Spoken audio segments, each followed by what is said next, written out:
भगवान शिव जी को प्रसन्न करने के लिए सावन के महीने में रुद्राभिषेक कराने और करने का और शिव पूजा करने का बड़ा ही महत्व है। रुद्राभिषेक वैसे तो कभी भी किया जा सकता है, किसी भी महीने में किया जा सकता है, ये बड़ा ही शुभ फलदायी माना जाता है। लेकिन सावन के महीने में इसका महत्व कई गुना बढ़ जाता है। शिव पुराण के रुद्र संहिता में ये बताया गया है कि सावन के महीने में रुद्राभिषेक करना विशेष फलदायी होता है।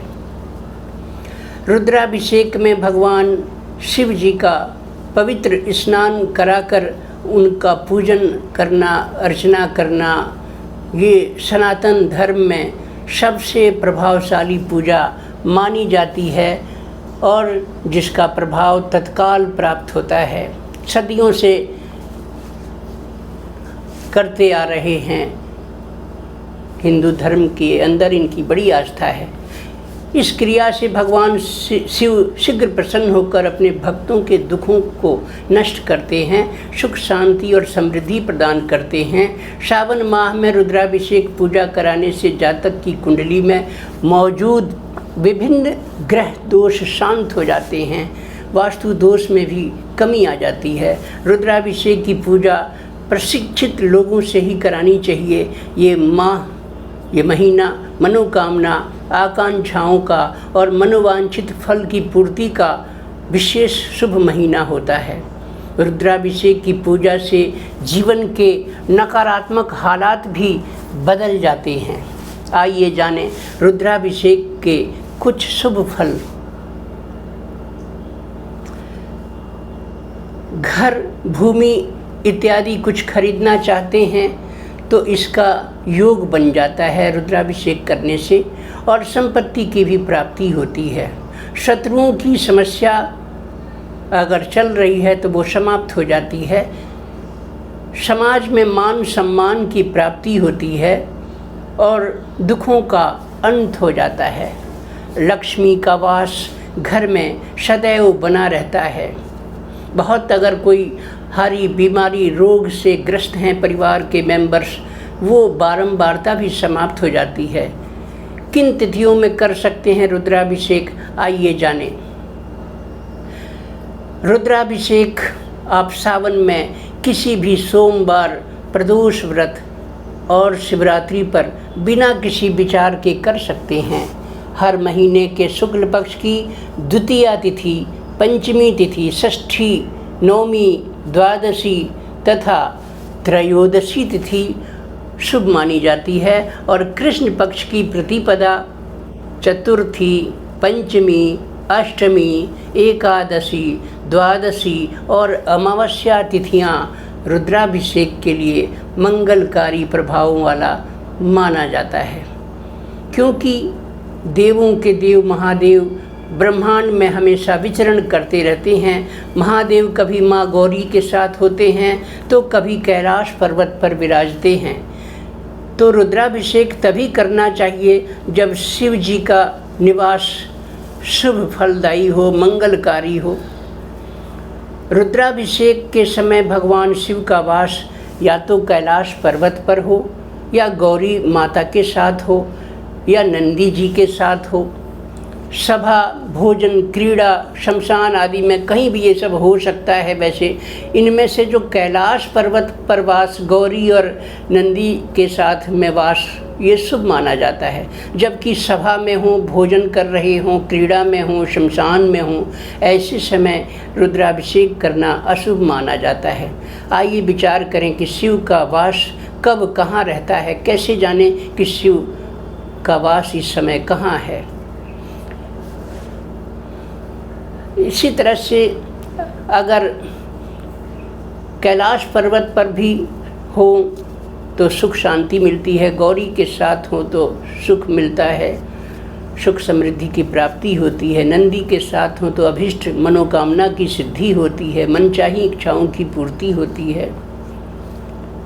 लेकिन वहीं कुछ अशुभ शिववास भी बताए गए हैं शिव पुराण में।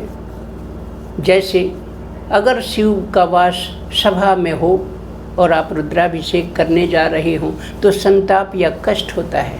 भोजन के स्थान में हूँ तो पीड़ा या दुख दर्द होता है।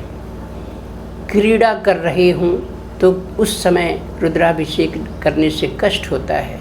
शमशान में हूँ तो मरण तुल्य कष्ट होता है। शिववास की गणना ये सब कैसे की जाती है, कैसे पता चलता है कि शिव का वास रुद्राभिषेक करने वाली तिथि को कहाँ रहेगा, आइए जानें। शिववास की गणना के लिए आप उस तिथि को, जिस दिन रुद्राभिषेक करना चाहते हैं, उस तिथि को दुगना करें, फिर उसमें 5 जोड़ें और 7 से भाग दे दें। अगर शेषफल 1 आता है तो कैलाश पर वास होगा, 2 आता है तो गौरी के साथ, 3 हो तो नंदी के साथ उनका वास माना जाएगा, 4 हो तो सभा में होंगे, 5 हो तो वो भोजन कर रहे होंगे, 6 हो तो क्रीड़ा और 0 हो तो शमशान भूमि में शिव का वास माना जाता है। सावन और शिववास। सावन के महीने में विशेष रूप से शिवरात्रि प्रदोष के दिन शिव का वास विचार किए बिना रुद्राभिषेक आप कर सकते हैं। इसमें कुछ सोचने की ज़रूरत नहीं होती। ये शिव का वास भी आप खास करके अन्य महीनों में विचार करेंगे। सावन के महीने में तो वैसे आप बिना विचारे कभी भी कर सकते हैं, लेकिन अन्य महीनों के लिए ये तिथियां हैं जिनमें आप तिथि को दुगना करते हैं, 5 जोड़ देते हैं और 7 से भाग करते हैं।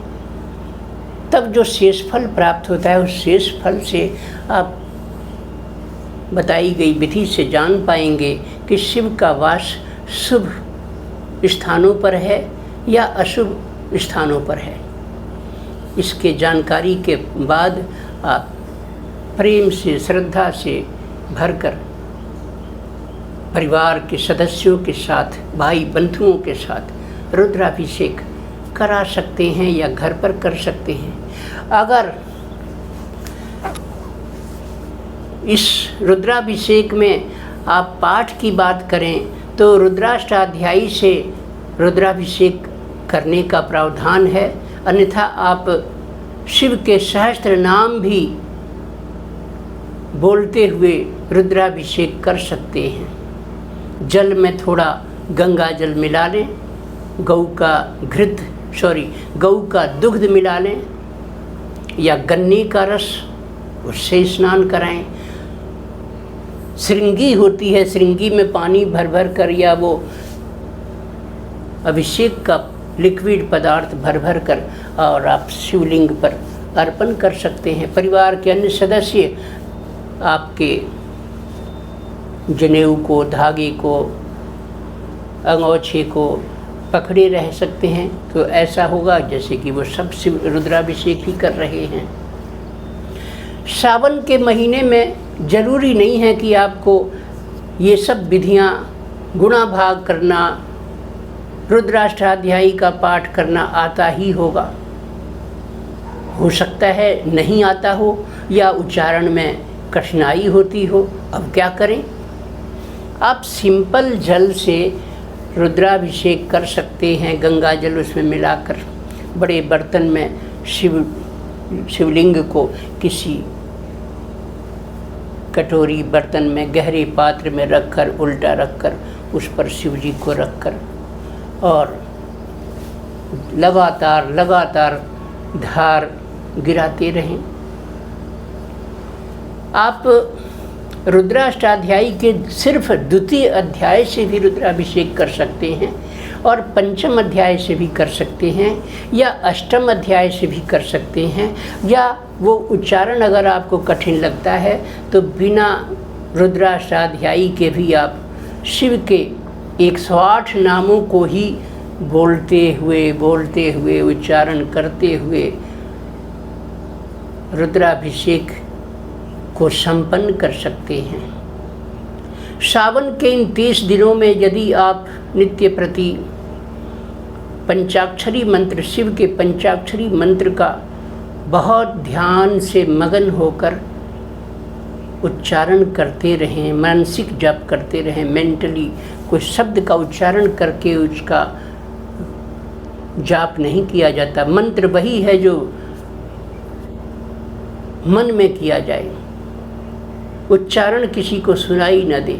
ऐसे विधि से कंबल पर बैठकर दिन में पूरब की ओर या रात्रि में उत्तर की ओर मुख करके बैठकर और आप पंचाक्षरी शिव मंत्र का मानसिक जाप कर सकते हैं। रुद्राक्ष की माला ले सकते हैं, बिना माला भी कर सकते हैं। जपने के लिए थैली में माला को रख लें, सुमेरी को उल्लंघन न करें। एक माला जब जपते जपते सुमेरु के पास आपकी उंगली टकराने लगे तो वहीं से वापस उल्टा बैक घूमकर माला घुमाकर फिर सेकंड राउंड जप शुरू कर दें, या अनगिनत ही बिना काउंटिंग के भी आप जप करते रह सकते हैं। इससे भी आपका कल्याण होगा। बड़ी शीघ्र स्वप्न में भगवान शिव का दर्शन भी होने लग जाता है, या आपको किसी स्वप्न में किसी झरने का दर्शन होगा, शिवलिंग का दर्शन होगा, शिवालय का दर्शन होगा। समझिए कि कृपा आ रही है, संकेत मिल रहे हैं। ये सब अच्छे संकेत हैं। बड़ी जल्दी प्रसन्न हो जाते हैं शिव बाबा। 30 दिनों के सावन में आप 1.25 लाख मंत्र का लक्ष्य, जप का लक्ष्य भी कर सकते हैं। चाहे वो बच्चा हो, विद्वान हो, पढ़ा लिखा हो ना हो, नाम से भी शिव का उच्चारण करके भी जाप किया जा सकता है। विद्यार्थियों को विद्या में लाभ होता है। शिव के गण ही आपको शत्रुओं से और रोग से बचाने के लिए हमेशा तत्पर हो जाते हैं। उन्हें लगता है कि मेरे भक्त मेरे स्वामी का भक्त है, तो बड़े प्रेम से ऊर्जा का संचय कीजिए, उपार्जन कीजिए, पुरुषार्थ कीजिए, कल्याण होगा। धन्यवाद। आज मैंने आपको रुद्राभिषेक और शिववास के बारे में बताया। वीडियो और मेरा ये समाधान चैनल अगर आपको पसंद आता है तो सब्सक्राइब ना किया हो तो सब्सक्राइब कर लें, और अपने सगे संबंधियों, इष्ट मित्रों, परिचितों को भी शेयर करें। बेल आइकन, घंटी का जो चिन्ह है उसे दबा लें, ताकि जब भी कोई वीडियो अपलोड करूँगा आपके पास नोटिफिकेशन भी आ जाएगा। तो सब्सक्राइब कर लें। धन्यवाद। कल सोमवार है सावन का, पूजा करें, जाप करें। धन्यवाद।